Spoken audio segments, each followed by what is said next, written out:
반갑습니다. 민간 분양, 민연주택의 일반 공급은 가점제와 추천제로 당첨자를 선정하고, 공공분양, 국민주택의 일반 공급은 순차제라고 해서 전용면적 40제곱미터 초과 85제곱미터 이하 주택은 3년 이상의 무주택 세대 구성원으로서 저축 총액이 많은 순으로 당첨자를 선정하게 됩니다. 그런데 지난 2월에 나온 소식으로는 무주택자에게 기회를 넓힌다면서 공공분양 전용면적 85제곱미터 이하 주택 일반 공급에 추첨제가 도입한다고 합니다. 정확히 순차제 70%, 추첨제 30%로 공급한다고 밝혔는데요. 이번에 나온 청약제도가 정확히 언제부터 적용될지는 모르겠지만, 이처럼 과거 몇 년 전부터 최근까지 수시로 청약제도가 바뀌고 있습니다. 내 집 마련의 기회를 확대한다는 긍정적인 취지와는 별개로 청약 수요자들은 계속 바뀌고 있는 제도를 확인해야 되고, 이에 따라 당사자 본인에게 유리한지 불리한지 따져야 되는 상황이 발생하기도 합니다. 이렇게 계속 청약 제도가 자주 바뀔수록 부적격으로 당첨이 취소가 된 사람들도 늘어날 수밖에 없는데요. 시시각각 바뀌는 청약 제도를 제대로 이해하지 못하고 청약 신청하는 과정에서 실수로 입력했다가 당첨의 기회를 날려버리게 되는 사례가 점점 늘고 있습니다. 어느 한 기사에 나온 최근 3년간 청약 부적격 당첨자 현황표입니다. 조금 전에 말씀드린 대로 가점 오류 등 단순 실수로 인해 부적격으로 당첨된 자가 대부분이었고, 그 밖에도 재당첨 제한 기간에 청약 신청을 한 경우 특별공급 횟수 제한, 중복 청약 등등 여러 부적격 사례들이 나왔습니다.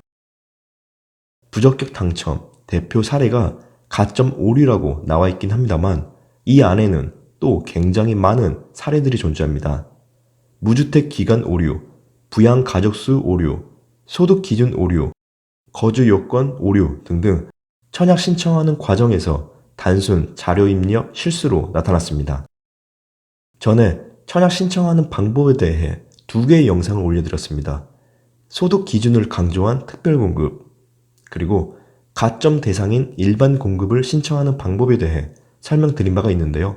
그 영상들도 같이 이어서 시청하시면 도움이 되실 거라 생각이 듭니다. 이렇게 단순 실수나 착오로 인해 부적격으로 당첨이 취소가 되면 가뜩이나 당첨이 취소돼서 억울하고 우울한데, 거기에 당첨일로부터 최대 1년간 청약 신청을 할 수 없는 불이익까지 가해집니다. 단순 실수와 같은 착오로 부적격 당첨자가 된 경우도 있지만, 반대로 고의로 부정 청약을 하는 사례도 크게 늘고 있다고 하는데요. 위장 전입이나 위장 결혼과 같은 부정 청약으로 당첨이 취소된다면 3년 이하의 징역 또는 3천만 원 이하의 벌금, 그리고 재당첨 제한이 10년, 그러니까 향후 10년간 청약 신청을 할 수 없게 됩니다. 자, 그럼 우린 앞으로 어떻게 준비하면 될까요? 일단 인터넷으로 청약 신청할 때 청약홈이라는 사이트를 이용하게 되는데, 여기에는 정말 도움이 되는 정보와 자료들이 가득합니다.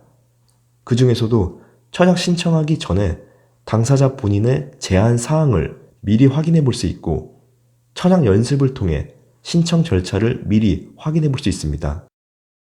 그리고 제가 청약 관련해서 자주 드리는 말씀이 있습니다. 입주자 모집 공고문을 반드시 한 번 이상 꼭 읽어보시라고요.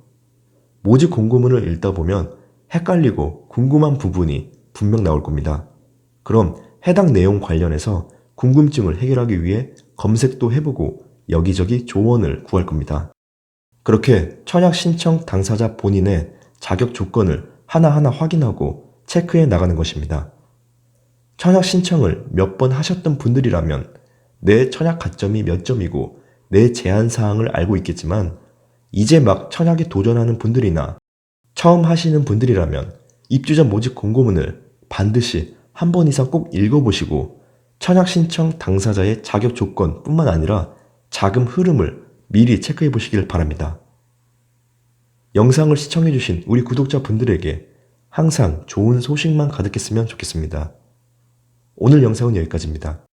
끝까지 시청해 주셔서 감사드립니다.